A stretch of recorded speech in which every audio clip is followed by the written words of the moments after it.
story. In an act of anti-extinction overreach, President Biden unveiled a plan to tackle rising COVID rates with a draconian provision that requires federal workers to opt out of death from unvaccination. I will sign an executive order that will now require all executive branch federal employees to be vaccinated, all.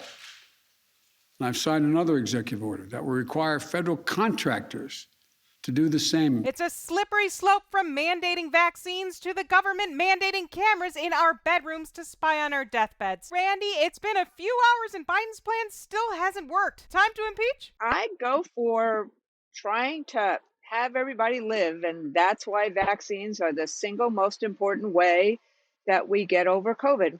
Vaccines and wearing these masks. Having everybody live? Sounds like a moonshot. My concern is nothing will be left to unite Americans if Biden does away with the near universal experience of spending a month of your life in a ventilator-induced haze. President Biden's 6-step COVID plan is no good. He insists it will improve lives, but ICUs are the only place evicted Americans can spend the night in a soft bed. Biden fumbled the ball long ago by failing to convince a third of Americans who'd rather die than admit they might die to get vaccinated. We need a president who can stop things outside their control. This is just more of the same. Biden's really got to display some veterinary tips and tricks to get people intrigued. Tell them they'll never die if they shear themselves like sheep. Randi, you are the president of the most powerful teachers union in the nation. A Florida judge just sided with overly controlling educators monopolizing their own morbidity rates and allowed mask mandates to continue despite Governor DeSantis' appeal. Would Republicans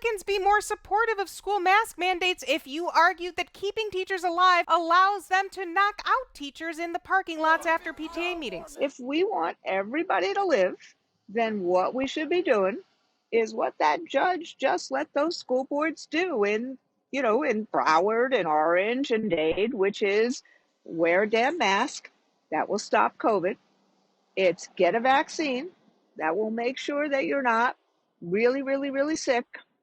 And frankly, let's make sure that we follow the rules in a parking lot and don't actually try to crash into the people who are trying to make our lives better, the teachers of the United States of America. If teachers go to the hospital, they can help the 30,000 kids who just got in there get up to speed. Moving on, after August's withdrawal from Afghanistan, former President Trump is doing his part to give Americans a sense of normalcy by reducing matters of life and death to a means for scoring political points. Trump has placed several calls to some family members of the 13 service members killed in an Islamic State Khorasan terrorist attack during the withdrawal. Several have invited him to attend the funerals, and he has suggested he may try to do so. They're smart to invite him to speak, as he is a master eulogist who keeps the focus on the deceased. And as if we needed any clearer sign he's running, he released a statement praising the Confederacy, saying, "If only we had Robert E. Lee to command our troops in Afghanistan, that disaster would have ended in a complete and total victory many years ago." Randi, you're in touch with everyday Americans. How do you think they'll receive Trump's broad, popular message of the Confederates wouldn't have gotten your son killed in Afghanistan? Look, I'm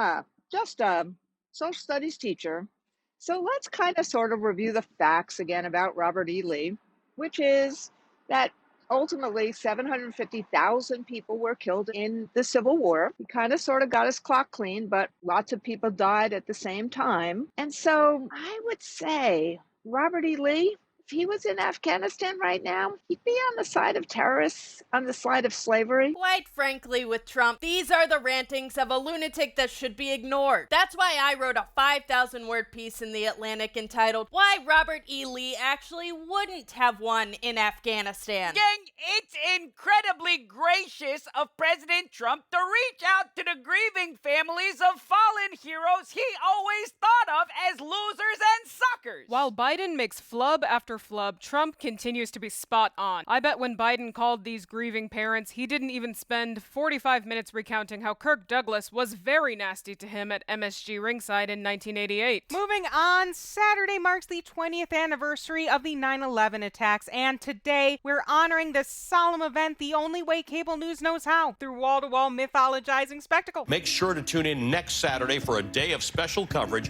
to mark 20 years since the 9/11 terrorist attacks. We're going to have a lot more more, by the way, on 9/11. Savannah and I are going to go to ground zero. On 9/11, Fox News will remember the nearly 3,000 victims killed in the deadly terror attack. You can catch a special edition of this show, America's Newsroom, live from Lower Manhattan. Cardinal Dolan will be part of our continuing 9/11 coverage. You certainly do not want to miss it. So profitable. I mean, powerful. This coverage is powerful. Panel, put that day in perspective and feel free to pretend good came of it. It's extraordinary that, to this day, 9/11 brings together American media, the surveillance state, and defense contractors around the unifying feeling of cha-ching, baby. I think we can all remember exactly where we were when our fear morphed into a white-hot rage that could only be quenched with vengeance against the entire religion! Let's not forget what's important this weekend. Seeing the links NBC News goes to cut around archive footage of Matt Lauer. Randy, how can we imbue today's young people who were not alive on 9/11 with the sense of patriotic lunacy and jingoistic hatred that has become part of our nation's fabric? I prefer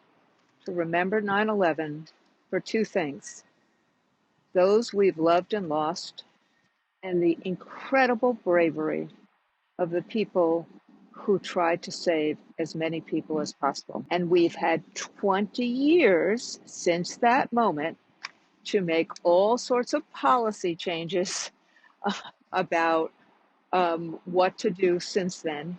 And we will be studying this, and others will be profiting off of it for probably many, many, many generations. No matter what, please tune in to our upcoming Tuning Out the News special entitled 9/11, A Selective Remembrance, featuring titillating, traumatizing footage, no mention of Afghan civilian deaths, and whiplash-inducing throws to upbeat orange juice commercials.